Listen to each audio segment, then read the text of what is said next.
think the story behind this drawing is that she's kind of, this girl is looking back on some memories, some sentimental items that she has from someone, past life person, someone that she used to know, and she's kind of just reminiscing on the old days, I think. For me, it's, I don't really know why I needed to draw this, but I drew like the same. These were supposed to be different, but they just end up being the same concept, so I thought, oh, I might as well go with this, get it out of my system. It's supposed to be quite sad, quite somber.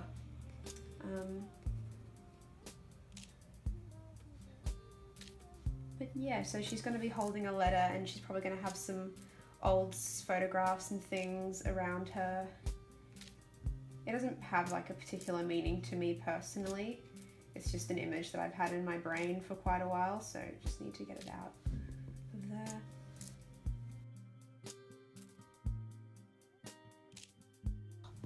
Has my hand been casting that shadow the whole time?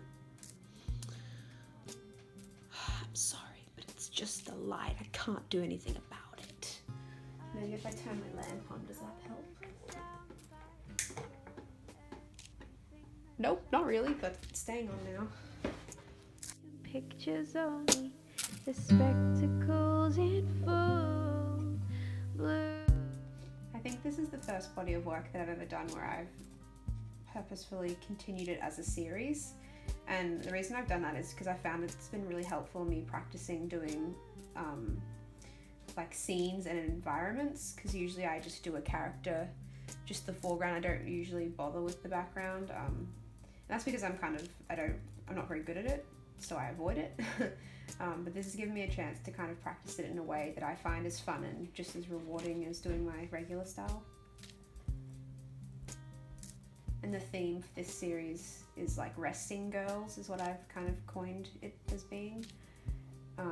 But all of the, as you saw before, the 3 ones that I've already done have all been kind of around the theme of rest, or like reflectiveness, being caught in a reflective moment. It's alright if it's a bit rough around the edges. I just say that it gives it a bit of charm. Don't know if it does, but I'm just saying that to make myself feel better. And I need something here. I might have like a rug there that she's sitting on. A skirting board. Who doesn't love a good skirting board? Tassels. I'm interested to know, does anyone else not draw with music? Because when I'm doing this, like the main sketching part of a painting or of a drawing, or like a really high intensity part, I can't listen to music. Like, it's just too distracting for me. But like almost everyone that I know always works with music, and I'm just kind of like, how do you do that? I just want to sing along and then I forget what I'm doing and I do the wrong thing, and then I'm mad at myself because I did the wrong thing. Should I have a window? Then I'd have to do an extra source of light. I see you in colors and sound bites. Show me anything that shines. Talk to me in pictures only. The spectacles in full blue. I see you in colors and sound bites. Show me anything that shines. I've just realised that for her ledge, I've actually copied my own ledge subconsciously. Like, if you have a look. This is literally what mine looks like. Crystals, incense, bottles of things. Crystals, incense, bottles of things. I didn't even mean to do that. Oh, that's bound to happen. Now we get to start lining, which is fun and terrifying. What is this? I've just been using a pacer, by the way. There's nothing special about this. So for lining, I'm going to use these pens. I have them in 3 sizes. I have 0.05, 0.5, and 0.1. I think I'm going to use 0.3? What the frick? Is that mine? Probably not. Sorry, whoever's I've accidentally stolen. I'm probably going to start off with this 0.1. Well, it's the medium one that I have. It's still pretty thin. But if I need to do any thicker or thinner lines, I'll swap over to these other two that I have here. And it's always so terrifying starting the first line. I don't know why, but it just is. It's scary. Okay, I'll start on the box. Nope. Yep. Okay, just go. Just do it.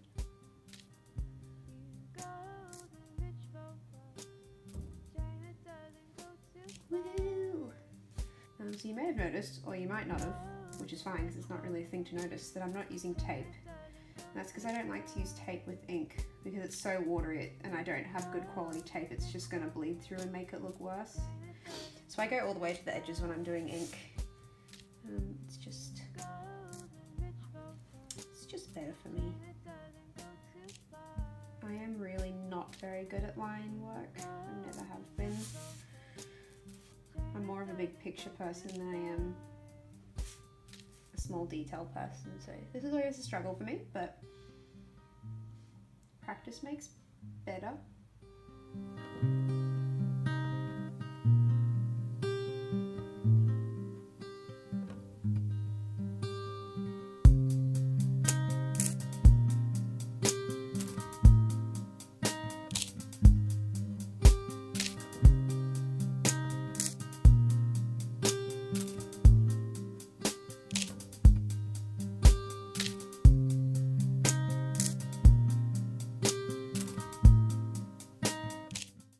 So now the line art's done. Just gonna erase everything. I mean, not everything, obviously. Just all of the pencil marks. Sometimes you don't need to do this, depending on how ink heavy you're gonna go. The heavier, oh my god, I missed a bit. Haha, just kidding, not finished. I'll resume that thought later. Is this the right one? 0.5? No, that's too big. Too small, just right.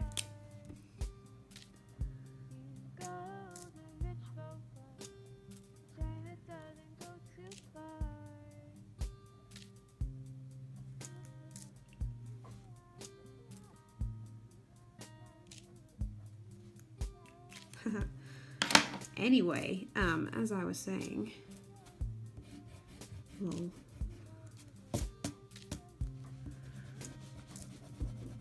Sometimes when you erase things, you realize there are definitely things that you haven't finished yet.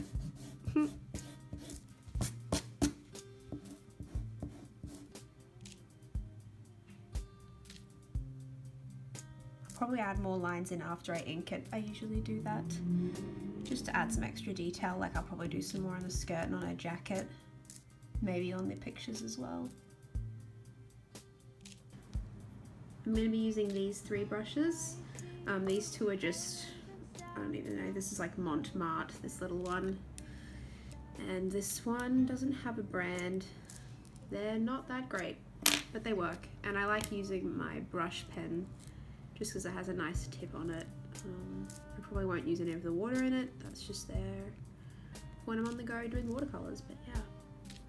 They're the 3 brushes that I use. Nothing too fancy.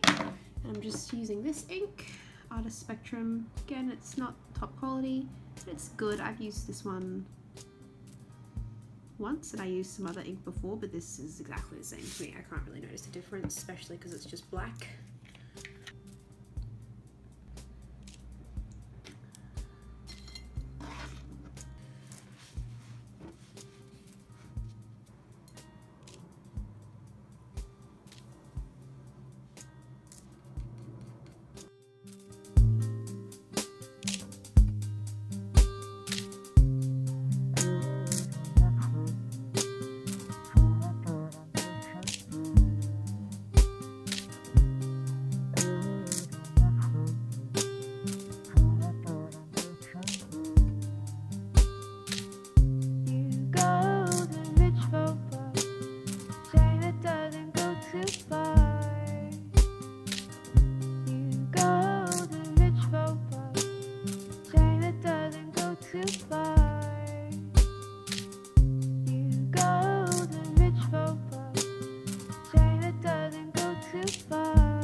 the spectacles in full bloom. I see you in colors and sound bites. Show me anything that shines.